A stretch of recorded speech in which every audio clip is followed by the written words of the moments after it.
Welcome to Cultivated Live for Wednesday, October 30th, 2024. My name is Jay Rosenthal. I'm the co-founder of Cultivated Media, the host of this program, which we call Cultivated Live. And since we launched Cultivated almost a year ago, our goal has been to be cannabis industry first, providing you with the most important, insightful, useful, and timely information every single day. We do that through our daily newsletter, which you can get at cultivated.news. We do that through this daily live stream, which we call Cultivated Live. So we would love if you follow us on LinkedIn, subscribe to us on YouTube, get our newsletter in your inbox every day.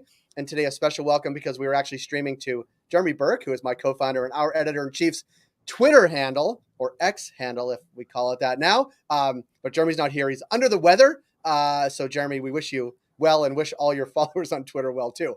We are joined today by Jack Bullock, the CEO of Cann. Jake, thanks for being here. Yeah, happy to be here, Jay. I'm glad we could have you because I think you are right at the intersection of some of the most important and maybe, I don't know, I don't want to call them controversial, but important trends in the cannabis and hemp space. Your products are well received. People love them. And I want to start there, and then we'll get into sort of bigger, maybe policy things that are happening. But give us a bit about sort of the backstory to today about Cann, if you could keep it in within a couple minutes. Yeah, that's good advice. I could probably talk forever on the story. So I'll try to do the brief version. But we make a range of microdose infused social tonics. They're mostly 2 milligrams of THC and in some cases 5 milligrams of THC. And the idea really behind Cann, the brand and the products, was it came from a world of alcohol. It was me and my co-founder drinking too much alcohol, really, if we're being frank about it, and particularly into our 30s when we couldn't drink as much as we could in our 20s. This is sort of like a very common realization I think people have. You have these debilitating hangovers, they last multiple days, and you're sort of scratching your head being like, this isn't really working for me. But we also didn't want to stop having fun. We didn't want to stop being social and going out and doing the things that everyone does. Like, there's a reason why we love alcohol so much, because it brings us together. And we thought, well, what if there was another way? What if there was other options for consumers? And this was sort of dovetailing with the legalization for adult use of cannabis in a number of markets, including California, where I had just finished business school. And so it was kind of the perfect time to figure out, could you use the cannabis plant in some way, extract THC and CBD and infuse that into a beverage to really be an alcohol alternative for folks. And we found out that if you made those products really, really mild, like the lowest potency products that exist on the market, it unlocked this amazing social potential. Because, if you think about why we drink alcohol in the forms we do, beer is sort of lower ABV and you drink a little bit more of it, wine kind of somewhere in the middle, liquor, higher ABV and you drink less of it. It's because it's about what the body can metabolize in around an hour. And so we tried to hack that same concept with a drink using THC and CBD. Obviously, we wanted to make it taste amazing, all natural ingredients, all that good stuff. And we birthed the products into the dispensary channel in California over 5 years ago, and kind of were clawing tooth and nail all of the last few years to get this brand to be a thing. We think we've done a pretty good job. People sort of know about it, at least ones that are paying attention to cannabis industry and the beverages more specifically. And then 2 years ago, Minnesota did a really funny thing where it said, if you extract the THC and CBD from hemp, you can sell those products in liquor stores in the state. And so we said, can we extract the THC and CBD from hemp? And the answer was, actually, we figured out how we could do that. And so we started making compliant products in Minnesota, selling them in liquor stores. It's now one of our biggest markets. A number of other states have followed suit. And so, a lot of times people talk about the unregulated hemp market. You said controversial and then took it back, right? 20 states have regulated this space in the last year. Many more have regulations on the books that apply from when they're regulating hemp through CBD. So there's a lot of regulation in the space. We would like more. We think regulation is a good thing, but it really is providing an interesting model for folks to get access to low potency, but THC and CBD products like drinks like ours. Yeah, I want to put a pin in Minnesota because I want to come back to that as a market. It's a fun one. Unto itself, but also important for how they're going to roll out their adult use mechanism, right. Assume next year. So I want to get to I think I said controversial. You echoed me, but there is this sense that there are like companies like yours, but also some others that are not, let's say, as responsible as yours, that are like entering markets because it's regulation light, if there is some at all, and there's channels to distribute, whether they're gas stations, bodegas, whatever they are. And then there's the regulated cannabis market where the barrier to entry is massive. People have opened up retail, getting products on shelves is difficult. And then there's places like Minnesota, or soon, where there's going to be both. And companies like yours, I mean, you formed a coalition, the Coalition for Adult Beverage Alternatives. You're one of the founders there. And then more and more cannabis companies are saying, we actually want to be doing what Cann is doing. Like, how do you view the landscape now? And then we'll get to like, how do you view the landscape a year and 5 from now? Because I think that's also important as sort of the industry evolves. Yeah, I mean, it's interesting. It's hard to describe the landscape now as anything but shifting. And it shifted quite a bit, even just in the last, couple of months, 6 months, I would say. The big unlock that we saw on our side was Total Wine started carrying these products in a number of states where they're legal. Total Wine's the biggest independent retailer of alcohol in the US. So if you're in the alcohol business and you're an independent retailer, Total Wine's probably your biggest competitor. If they take these products on, well, you kind of need to take these products on. And they sell really well in these stores. They sell way better than they did in dispensaries. I mean, dispensaries was always a kind of pushing a boulder up a hill because you had folks that sort of looked at, right. Well, they looked at 2 milligrams and they sort of said, this isn't really what our customers want. And they were right. Like we would tell them this whole story about the mainstream consumer and the future, and you need to grow and bring these people in dispensaries. We did a pretty good job of getting people into dispensaries to buy our products, but we had to bring them into those dispensaries. They weren't naturally going there. People that go into dispensaries, they want to get high THC products. It makes sense. That's where you get high THC product, right?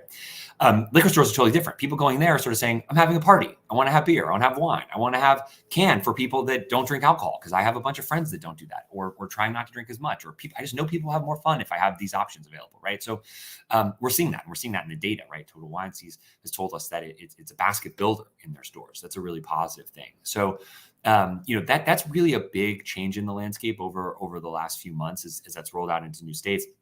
Alcohol distributors are getting into the space. And you mentioned the Coalition of Adult Beverage Alternatives, CABA. So we set that up really to speak as, with one mouthpiece federally on these policy issues.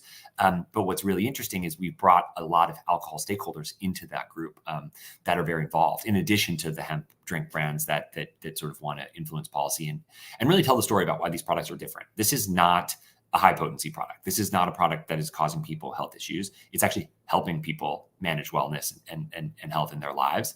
And it's also products that are, having pretty transformative impacts. We sell to drinkers primarily of alcohol, like myself, right? But we take them from being way over indexed of where they should be, and we bring them kind of back to average. And that's a really sort of healthy thing to do when you think about what they're giving up and where they're sort of striking the balance. So, everyone can kind of get on board around moderation, and we should probably drink a little bit less alcohol, and we should probably, think about how we can do that in a sustainable way. And products like ours are a way to do that. So it really has shifted. And I think, the key kind of gating item that we experience now is really on the policy side. How do we manage this conversation? There are bad actors out there, right? We kind of agree with folks that come out and say, hey, we really need to prevent products that are marketed to children. These products should not be sold to anyone under 21. We shouldn't have Disney princesses on packages of gummies, which have 100 milligrams of THC and you can buy in a gas station. Like, we all kind of agree that that's not right. But there's a difference between, having regulation on the books and enforcing that regulation. And what we found is, in a lot of cases, existing state regulation would prevent these products from being on the market. They somehow find their way there anyways.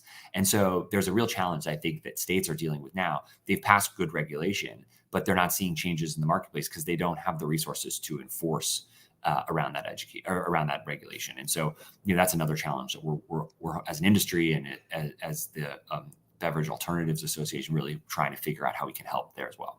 Yeah, I want to. There two things you said I think are interesting parallels.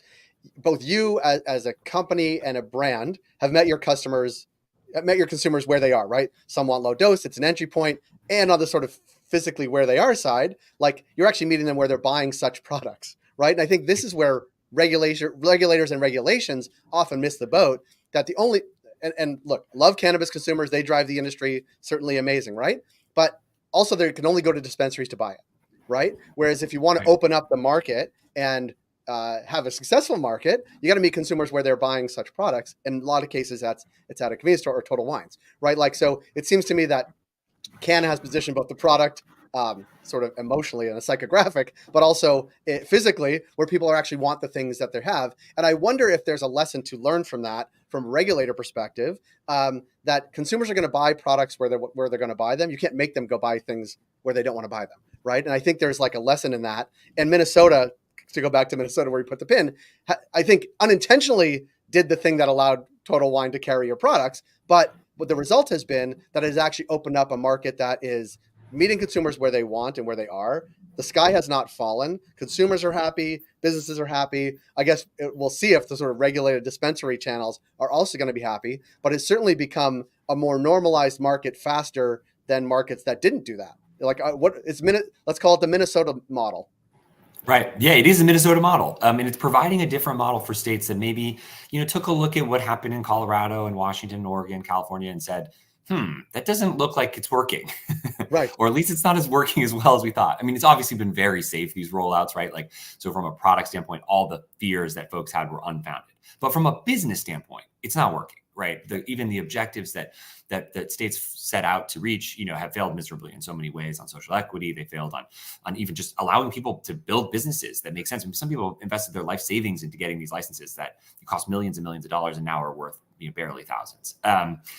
So we could talk about that forever, but what's exciting about what Minnesota is providing is it's a different model. And we'll see when Minnesota rolls out adult use dispensaries, what that will actually look like. My gut is that it's going to be a healthier market. People will have encountered THC in a much lower risk environment. So instead of walking into a dispensary and possibly walking out of that store with a pack of 100 milligrams gummies, or a vape, which you think is maybe pretty and looks nice, and the bud tender told you that it's not that strong because it's got a lot of CBD, but like you smoke it twice and you're on the floor. That these things happen to everybody in all these markets at various points of time. And so I think having somebody interact with a 2 milligram THC drink for the very first time, to know how that feels, to know what having 2 of those feels like, is a much healthier starting point, and will ultimately help people figure out their tolerance, their appetite, what products they like and don't like much more effectively, because we're educating the consumer by having these hemp drinks available in liquor stores. The second thing I'll say is we think a lot about the risk profile of these products, right? You probably should be talking to somebody that knows something about cannabis before walking out of a store with hundreds of milligrams of gummies or a pre-roll joint that's been dipped in chowder and wax. Like that just, you need to have a very sort of high touch retail experience from people that know what they're doing. Dispensaries provide that. Those products are just higher risk. They're higher potency. We know that, certain things, like you take 3 Tylenol in a day and you're fine, but if you take 30, you die.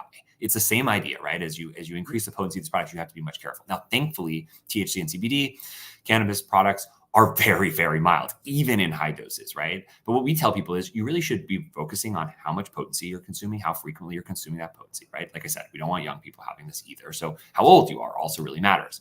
The alcohol supply chain is set up to do this and has been doing it for decades. They're really good at selling products to people over 21 years old. They're really good at taking those products, which are on the lower risk side. So think about sort of like the beers and the wines and we're not talking about maybe grain alcohol here as much.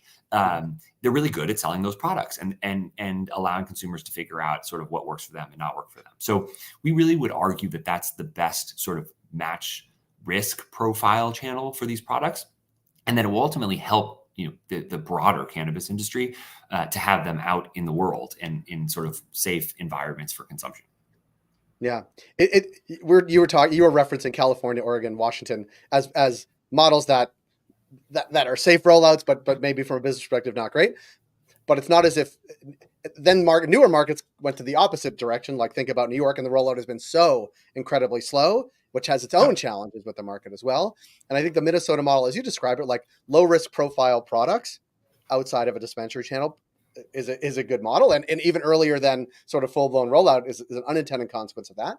But also, also have a dispensary model as you're talking about for higher potency products and channels, which isn't, I quite like this. I think it's super innovative, and obviously the coalition is talking about it. But what do you see as the sort of go forward? Like there's certainly federal implications from like a policy perspective, what's going to happen on the federal level from our cannabis industry, but also from hemp regulations. There's the Minnesota model. Then there's like states that have not gone yet. We think about Florida has a ballot measure next week. Like, right. Do you think other states and regulators are looking at Minnesota and talking about what you just said and saying that actually might be something we want to do to kickstart an industry, to match risk profile with distribution channels? Like, are you finding resonance with that? And do you think regulators will as well? Yeah, it's a good question. People are definitely paying attention to it. How much, credence they're giving to it. It's interesting. I've learned a lot about state politics, as you can imagine, over the last couple Have of fun with years. that. And each state kind of, imagines itself doing its own policy work and trying to, I believe, do good policy. So they're not always open to, well, wait, look over here. They're doing it better than you are. It depends on what that state is and their relationship to the state and sort of how they think about it, right? So, we've learned a lot about that. But Minnesota is sort of that, like, it's Midwestern. We hear about Minnesota nice when we're there, and it feels like pretty reasonable. People from Minnesota are pretty reasonable. So this is not it either extreme as we think about where policy should be crafted from a cannabis standpoint. They're also looking at the tax revenue. I mean, Minnesota is not a very big state. The fact that Minnesota is generating more tax revenue from cannabis beverages through its program than in a couple of months than California has in years, that doesn't make any sense. California is 7 times bigger than Minnesota. So I think they're paying attention to that. There's an economic argument for how, regulators and policymakers can actually generate more revenue in a safe way through having these beverages sold in the alcohol channel. And like you mentioned, it's also providing an interesting path for states that are not going to do adult use dispensaries or aren't going to do it anytime soon. It allows them to kind of get their toe into this space. We've talked about safe access for decades, right? This is a form of that. It's obviously applies to the lowest potency products, and it's focused on drinks. And I think the reason why there's a million reasons why drinks are different, but one of the big reasons why is we have an existing regulatory framework and supply chain with alcohol to manage moving drinks to market to 21-year-olds and above.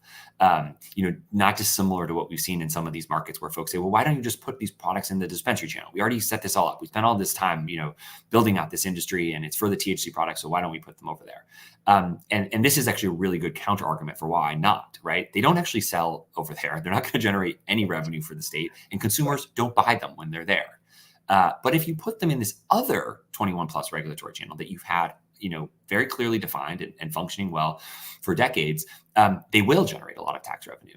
And you may not have to engage with some of these bigger questions of when do we roll out dispensaries and where and how and all that until you get a chance to see how some of these other states go. Like, we may learn from Minnesota that this is the right way to do it. There may be other shifts here, right? Like, we're in the process of the federal government looking at rescheduling THC. Well, I don't know what that means, but I think it can mean a lot of different things.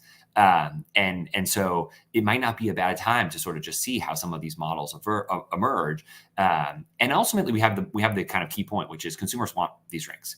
And like you said, part of the reason these products don't do well in dispensaries is people that go in dispensaries mostly buy flower and concentrates. There's some edibles in some markets do better than others, and it sort of varies a little bit in there. But like, we kind of know what those folks want, and they have access to that in those states where it's legal. The regular person walking down the street that's planning on having a couple glasses of wine tonight, like, they're not in that market. You will never get them. The best chance we have at getting that person to be a THC consumer is to start them off on a 2 milligram drink. I'm telling you, we've seen it a million times. It will change their whole understanding and appreciation for the plant. And so we think that these things really do dovetail together well. Like I said, we don't want 100 milligram gummies sold in gas stations with Disney princesses on them. We can all agree on that. But what about a 2 milligram drink? Like, surely that can be sold alongside beer.